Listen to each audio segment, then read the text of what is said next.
whether you really belong to OBC non-creamy layer or no. We have opened one, we have worked out one search engine. OBC is very important today. This video will be very helpful not only for civil service aspirants, for anyone. First it will ask you, see whether which state you belong to, which exam and all, basic data. However, your personal data it won't ask. First of all, it will ask about your parents' income. Only parents decide your OBC status. Kindly use this. Now, where to find this? Hi everyone, I am Jebasingh, the director of Officers IAS Academy. In this video, let us declutter whether you really belong to OBC non-creamy layer or no. For that, from Officers IAS Academy, we have opened one, we have worked out one search engine like one thing, where you can enter the data and finally it will say whether you belong to non-creamy layer or whether you belong to OBC creamy layer. First of all, you should realize that OBC is very important today, not only for civil service aspirants, for anything related to union government, which is generally called as central government. Say whether it is NEET, CLAT or IAS exam, any exam of UPSC, everything, SSC. Now for all, I have seen so many candidates who are eligible for OBC non-creamy layer, but still they think that they belong to OBC creamy layer and don't avail the reservation benefit which they are entitled. On the other hand, I have also seen some students who are not eligible for OBC non-creamy layer reservation. Despite that, because of lack of knowledge, somehow they approach the Tahsildar, get the certificate.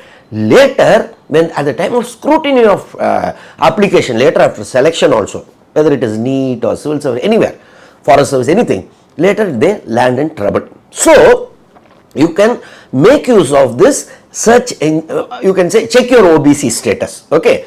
You can make use of it and find whether you belong to OBC non-creamy layer or creamy layer. Because this video will be very helpful not only for civil service aspirants, for anyone who are already thinking that they are OBC, whether they are eligible or no. No, all those people, kindly share this video to as many persons as possible because it will be useful for them. Now, what we have done that is, first it will ask you, see whether which state you belong to, which exam and all, basic data. However, your personal data it won't ask. Your mobile number or nothing, those things, your name, nothing will be asked, but it will ask the criteria. First of all, it will ask about your parents' income. Now, remember that it is not family income. Many confuse that. Parents only decide your OBC status. Parents means your mother, father, that's all. So, if you are married, whether your spouse income will be means your husband or wife, their income, no, it will not be included. Your brother, sister income, not will be included. Only parents decide your OBC status. Be very clear on that. Then parents, then that income, when I tell the word income, many confuse it with income from salary also. No, in that when you go for that drop down menu and all, there it will be clearly indicating salary and agricultural income do not put, means other than salary only. Many confuse this and think no, parent salary is more than 8 lakhs per annum, so we are not entitled. Nothing like that. So please be very clear when you are entering the data about your father, mother. Please remember that salary, it is mentioned there, but salary and agricultural income don't do. Other than salary and agriculture, say FD interest or consultancy they are doing, some other income, other sources of income. Now that only should be put as the income part. Don't confuse with salary and agriculture. Another thing that will ask, the drop down itself will ask you whether your parents are in government. Government means what grade they have entered as Group A or Group B or Group C. Then public sector undertakings, whether they are managerial category or below that. Then if they are constitutional authorities, if they are in private sector, if they are not working, yes, that option is also there. So all these things are there, which once you enter, finally it will clearly tell whether you belong to OBC non-creamy layer or you belong to OBC creamy layer.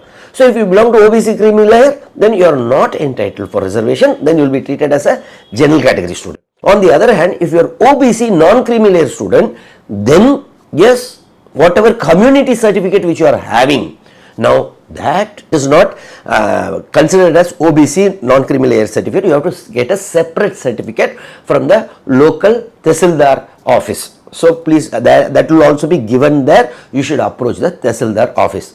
One more important thing, after checking, in case if you are finding that yes, you are eligible for OBC non-creamy layer, then in the right hand side, lot of information like all OBC government orders, who all belong, means all, a video which I have already made, please see that also, you will to get a clarity. One important thing, in case if you are thinking you are eligible, there in the OBC central OBC list also will be given, kindly check. One community I remember, Ganjam Reddy, I think from Karnataka or Andhra, they are, even though they are considered as backward community, then still their name in the central OBC list will not be there. Then they will be considered as a general category only. So please remember that. Other than that community, I don't think so, any other community, but however, please check. That link is also there in the central OBC list. After checking whether you are entitled for OBC non-creamy layer, also check whether your particular community is there in the central OBC list. Now there also that link, if you open National Backward Class Commission, now that link once you open, it drop down will come, you are from which state, then you have to click, then your community, different communities will be there. So after checking this, you should check that also whether your community is in the central OBC list. Then only you are eligible for OBC non-creamy layer reservation. Kindly use this. Now where to find this? Now you can go to our officersiasacademy.com website. In the top you will find that check your OBC status. That you have to click it. Then it will open. Then you can, it's all user friendly. And another way is obc.officersiasacademy.com. That also you can directly open. There also you can find. So you can make use of this and find whether you belong to OBC non-creamy layer or whether you belong to OBC creamy layer. In case if you have doubts, there in that information itself, I have already made a video. You also see that video. After that, still if you are having doubts, please write it in the comment. I will try to clarify. But just like that, don't ask, first see that video. Okay, and you also use this, that itself will clearly tell whether you belong to OBC non-creamy layer or creamy layer. That it has been programmed, that program itself will let you know whether you belong, you are entitled for OBC non-creamy layer reservation. And if you have doubts, yes, feel free to post it, I will try to clarify. Kindly share it with as many persons as possible, not only civil service aspirants, to anyone and everyone, because it may be useful for them. Someone who is eligible may not be knowing that, and someone who is not eligible may be wrongly, without their lack of, due to lack of knowledge, they may be availing it and later end in problem. So kindly share it with as many as possible. We will keep meeting through this decluttering channel. Thank you from Israel Jebasingh, the Director of Officers IAS Academy.